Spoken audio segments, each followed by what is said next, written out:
आप सभी को नमस्कार।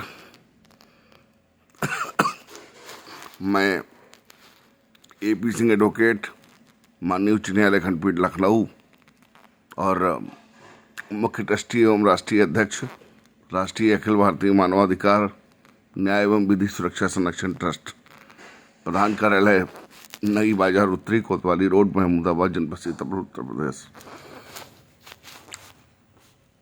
आज हम बात करेंगे विश्व गुरु भारत तो बन सकता था, लेकिन संविधान निर्माता और कानून लिखने वाले भी आज हमारे बीच नहीं हैं और कहीं से भारत की यह दुर्दशा देख रहे होंगे। भारत में सब कुछ है, लेकिन कुछ सत्ता पक्ष के लोग जिनको अपनी ताकत और हैसियत का अंदाजा नहीं है, उसमें आती है न्यायपालिका, हाई कोर्ट, इलाहाबाद और लखनऊ बेंच। हाई कोर्ट को इतनी पावर है कि मुख्यमंत्री को जेल में डाल दें, किसी भी मामले के अवमानना होने पर किसी भी अधिकारी को बर्खास्त कर दें, उसको जेल का रास्ता दिखा दें, और यही पावर डिस्ट्रिक्ट और सेशन जज को भी है। लेकिन सबसे बड़ा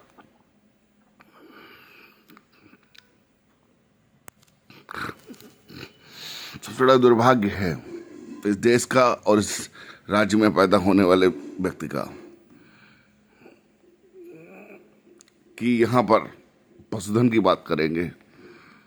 जब से योगी आदित्यनाथ की सरकार आई है, इतनी अधिकारियों को खुली छूट, अपराधियों पर कार्रवाई कर रहे हैं, गोरखपुर के माफियाओं को मार रहे हैं, अलग बात, यह उनका व्यक्तिगत मुद्दा है, और अपराध भी बढ़े थे सपा सरकार में, ये अच्छी बात है। लेकिन इसका मतलब ये नहीं है कि इन अधिकारियों को इतनी बेलगाम छूट दे दी जाए कि जनता का टैक्स पेयर का पैसा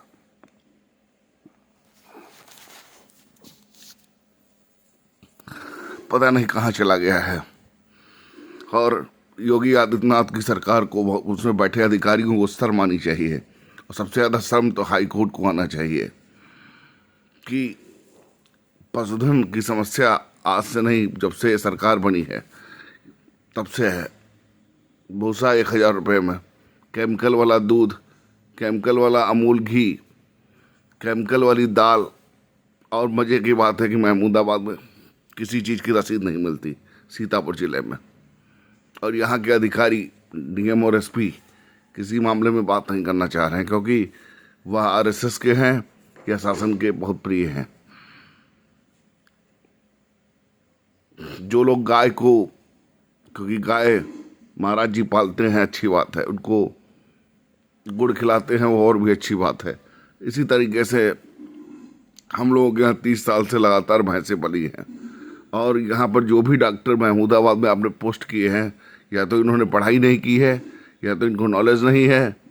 ये सबसे ख़राब साल जा रहा है 2017 से लेकर के 2025, जिसमें योगी आदित्यनाथ की सरकार पशुधन के मामले में बिल्कुल फेल हुई है।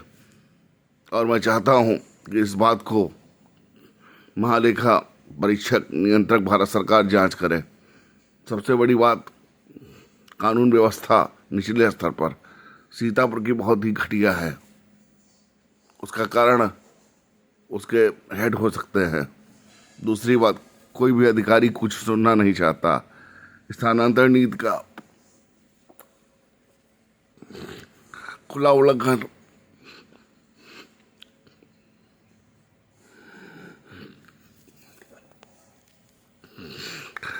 सात अप्रैल 2024 को मेरी भैंस की मृत्यु, 5 अप्रैल 2025 को बीमार होती है। डॉक्टर साहब आते हैं, पर्चा लिखते हैं, दवाई देते हैं, देखते हैं। डॉक्टर साहब विनीत यादव साहब को यह भी नहीं पता चल पाया क्या बीमारी है। और हरी सिंह तो शराब के नशे में, डिप्टी सीबीओ जिसका वेतन 1 लाख के ऊपर है, वो तो शराब के नशे में डूब चुका है। पहले भी इसने हमारी भैंस की हत्या की थी, और दोबारा डॉक्टर साहब ये नहीं समझ पाए कि क्या बीमारी हुई। 7 अप्रैल 2025 समय रात 10 बजे उसकी मृत्यु हो जाती है। सुबह 112 डायल पर जानकारी दी जाती है। अब जितने भी लोग पढ़ के आए हैं, हमको मोदी सरकार और योगी सरकार 2017 से 25 तक आंकड़ा दे पूरे जनपद का, कितने जानवर कौन से डॉक्टरों ने देखे हैं, कितनों की मृत्यु हुई है। इसमें गाय गौशाला भी शामिल है। और अगर ये आंकड़ा बढ़ता है तो योगी साहब आप इस्तीफा दे दें और प्रमुख सचिव को जेल में डाल दें, क्योंकि स्थिति ये है कि जितने भी अधिकारी हैं सरकार वो चला रहे हैं। कई बार वीडियो में आया कि जब से आपको तो लगता है कि अधिकारी बड़े ईमानदार हैं, बहुत अच्छे से काम कर रहे हैं, अस्पतालों की दुर्गति है, अस्पतालों में बेटियों की हत्या हो रही है प्राइवेट अस्पतालों में, और प्राइवेट अस्पताल का हाल सबसे बुरा है। और आप ही के कार्यकाल में कोरोना की शुरुआत हुई जिसमें मानवता तार तार हुई। आपके कार्यकाल में किसी मानवाधिकार संगठन की सुनवाई नहीं होती है। अमेरिका और सभी देशों में सुनवाई का प्रावधान है। मैं अमेरिकी राष्ट्रपति से अनुरोध करूंगा कि वीडियो देख रहे हैं, भारत की ये दुर्दशा देख रहे हैं, तो इमीडिएटली इनको नोटिस जारी की जाए मानवाधिकार के मामले में, पशुधन के मामले में, कि ऐसा क्यों हो रहा है। महंगाई चरम पर है, हर दूसरे दिन दवा के दाम बढ़ते हैं, खाने पीने की चीज़ें के दाम बढ़ते हैं, और सबसे ज़्यादा शासन ने रोक लगा रखी है। महमूदाबाद में प्लाटिंग का काम हो रहा है, खेती प्लाटिंग का काम माफिया कर रहे हैं, उसके रोज बैनामे हो रहे हैं, सारा नियम कानून तोड़ के रखा है। ऐसा लग रहा है कि सरकार नहीं, कोई माफिया की सरकार है। न पत्रकारों का सम्मान है, सारा कानून किताब में है, लेकिन कोई उसका कोई पालन नहीं। मैं जानना चाहता हूँ कि जब 15 साल 10 साल का अनुभवी डॉक्टर ये नहीं जान पा रहा है कि पशु को क्या बीमारी है, तो आखिर पशुधन पर कितना बजट योगी सरकार ने लुटाया है और वो बजट कहाँ चला गया है, उसको भी सदन पटल पर रखें ताकि कैग से जांच कराई जाए। और इस मामले में हाई कोर्ट में याचिका दाखिल की जाएगी, क्योंकि योगी आदित्यनाथ की सरकार में कोई काम नहीं हो रहा सिवाय भ्रष्टाचार के। पढ़ाई लिखाई वो सब महंगी है, किसी का कोई सम्मान नहीं है, अधिवक्ताओं पर हमले हो रहे हैं। मुझे लगता है जब मुख्यमंत्री नहीं थे तो इनकी एक प्रभारी निरीक्षक भी नहीं सुनता था जब वे सांसद थे, और आज इन्होंने ऐसा कर दिया है कि किसी नागरिक की कोई सुनवाई नहीं हो रही है। 1076 पर कुछ नहीं हो रहा है, एक ड्रामेबाजी है, और एक ड्रामेबाजी है कार्यालय स्तर पर लंबित ग्रामीण क्षेत्र में मनरेगा की योजनाओं में भ्रष्टाचार। तो मैं राष्ट्रीय मानवाधिकार आयोग के अध्यक्ष अगर भारत में जीवित हैं और ये संस्था जीवित है, मरणासन्न नहीं है, तो इस मामले का संज्ञान लें कि आखिर पशुधन की स्थिति क्या है। कई बार मानवाधिकार आयोग नोटिस आयोग बन गया है, नोटिस देने के बाद उसे कुछ भी नहीं आता है, एप्रोप्रिएट एक्शन के बाद उसका काम खत्म हो जाता है। जबकि राष्ट्रीय मानवाधिकार आयोग के अध्यक्ष के ऊपर करोड़ों रुपए का खर्च होता है, कम से कम कुछ तो शर्मानी चाहिए। पशुओं का बीमा, जब मैंने पूछा सीबीओ से कि पशुओं का बीमा कैसे होता है, तो उन्होंने कहा सरकारी बीमा बंद हो गया है। तो आखिर योगी सरकार कर क्या रही है? जनता के ऊपर जवाबदेही क्यों नहीं है? योगी जी से केवल विधायक जी मिल सकते हैं, सांसद जी मिल सकते हैं, और अगर आम आदमी किसी ट्रस्ट का पदाधिकारी है, अधिवक्ता है, तो वो केवल जनमिलन में मिल सकता है। पर्सनली टाइम उसके लिए नहीं है योगी जी के पास।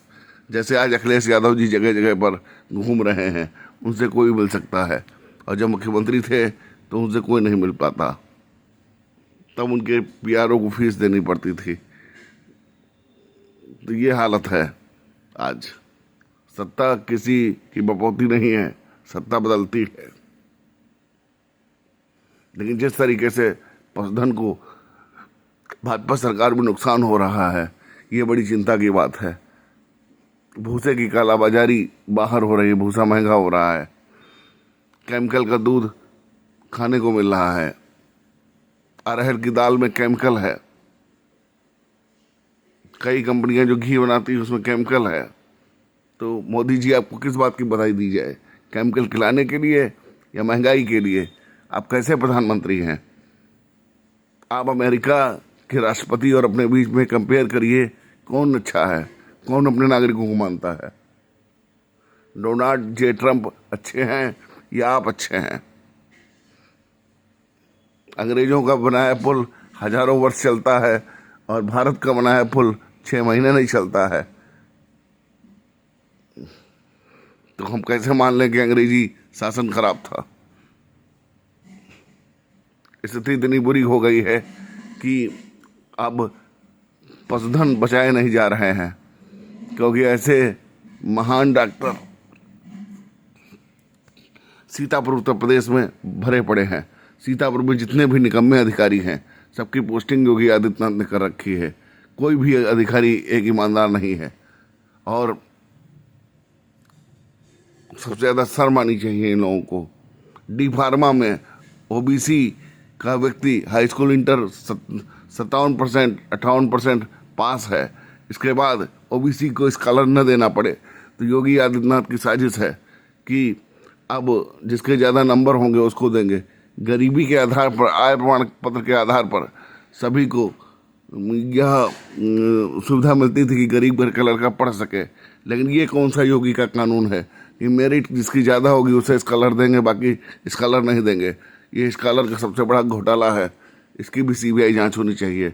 और नियम कानून में कैसा बदलाव अधिकारी कर रहे हैं, मुख्यमंत्री कैसे कर रहे हैं? गरीबी का मापदंड आरक्षण है या मेरिट है?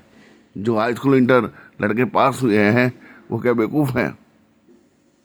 योगी जी, इन सब चीज़ों पर आपको हाई कोर्ट और सुप्रीम कोर्ट को जवाब देना होगा, लेकिन हाई कोर्ट इतना कचरा है कि मुख्यमंत्री के खिलाफ एक्शन लेने में उसको डर लगता है, आईएएस को जेल भेजने में उसको डर लगता है, तो कानून व्यवस्था कैसे सुधरेगी?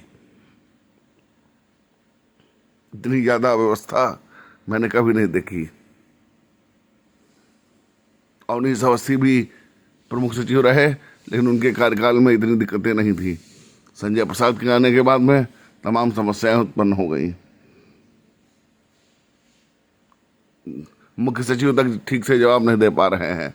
जनता की शिकायतें मुख्यमंत्री की ओएसडी तक जाती हैं और इसके बाद रजिस्ट्री का जवाब नहीं मिलता। ये ऐसी सरकार चल रही है। ऐसा नहीं है कि आप दूसरे के खिलाफ एफआईआर कराएंगे, कल सरकार बदलेगी तो आपके खिलाफ दूसरी सरकार एफआईआर नहीं कराएगी, या अधिकारियों को कोर्ट से एफआईआर उनके खिलाफ नहीं दर्ज होगी। तो इसलिए मनमाने रवैये को दूर करें और सत्ता का घमंड दूर करें। सच्चाई देखें कि पशुधन कितने डॉक्टर इलाज कर रहे हैं, और इलाज के दौरान ना तो पर्चा दिया जा रहा है, सादे पन्ने पर दवाई लिखी जा रही है, ना तो उसका रिकॉर्ड रखा जा रहा है। ये सारी चीज़ें हुई हैं हमारे पशुधन के साथ। इमीडिएटली ये 2 बार हुआ है। पहले भी भैंस की हत्या हुई थी, फिर ये हुआ। आपकी बार हत्या नहीं हुई है, लेकिन इलाज और बीमारी का सही ज्ञान डॉक्टर को नहीं था कि हम क्या इलाज कर रहे हैं, क्या बीमारी है। तो इस पर सरकार संज्ञान ले, और इस पर भी संज्ञान ले कि जो स्कॉलरशिप डी फार्मा का है, जो बच्चे पास हैं उन पर तुरंत जो है कार्रवाई करें, और मेरिट के आधार पर स्कॉलर न दें। जो आय प्रमाण पत्र लगा हुआ है उसके आधार पर सबका स्कॉलर जारी करें। तो इस बार अगर ऐसा हुआ तो हम लोग हाई कोर्ट जाएंगे, क्योंकि योगी सरकार का तमाशा और थोपा हुआ आदेश हम लोग नहीं मानेंगे। क्योंकि मुख्यमंत्री हमेशा उत्पीड़नदायक ही आदेश पारित करते हैं। मुख्यमंत्री का तो खाली नाम है, काम तो आईएएस दिखा रहे हैं। कलाकारी, मुख्यमंत्री के सामने अपनी कलाकारी, अपना रिप्रेजेंटेशन दिखा रहे हैं कि हम कितने योग्य हैं। यूपीएससी की मशीन से निकलने के बाद में सारे अधिकारी ईमानदार हो जाते हैं, जबकि यूपी पीसीएस के जितने भी अधिकारी हैं 2012 बैच के, सबका सीबीआई जांच चल रहा है। और यूपी पीसीएस कितना ईमानदार है ये सबको पता है, और यही हाल यूपीएससी का है। तो मैं ज़्यादा कुछ नहीं कहूँगा। इस मामले पर तत्काल संज्ञान लें और दोनों मामलों पर कार्रवाई करें, अन्यथा हम लोग हाई कोर्ट जाएंगे, सुप्रीम कोर्ट भी जाएंगे, और सीजीआई खन्ना से अपील करेंगे कि अब ऐसे फैसले दें जिससे लगे कि इलाहाबाद हाई कोर्ट है। और सुप्रीम कोर्ट है।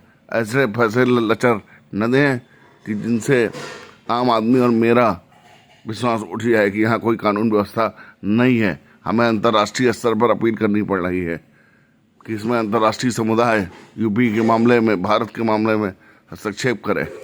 जय हिंद, जय भारत।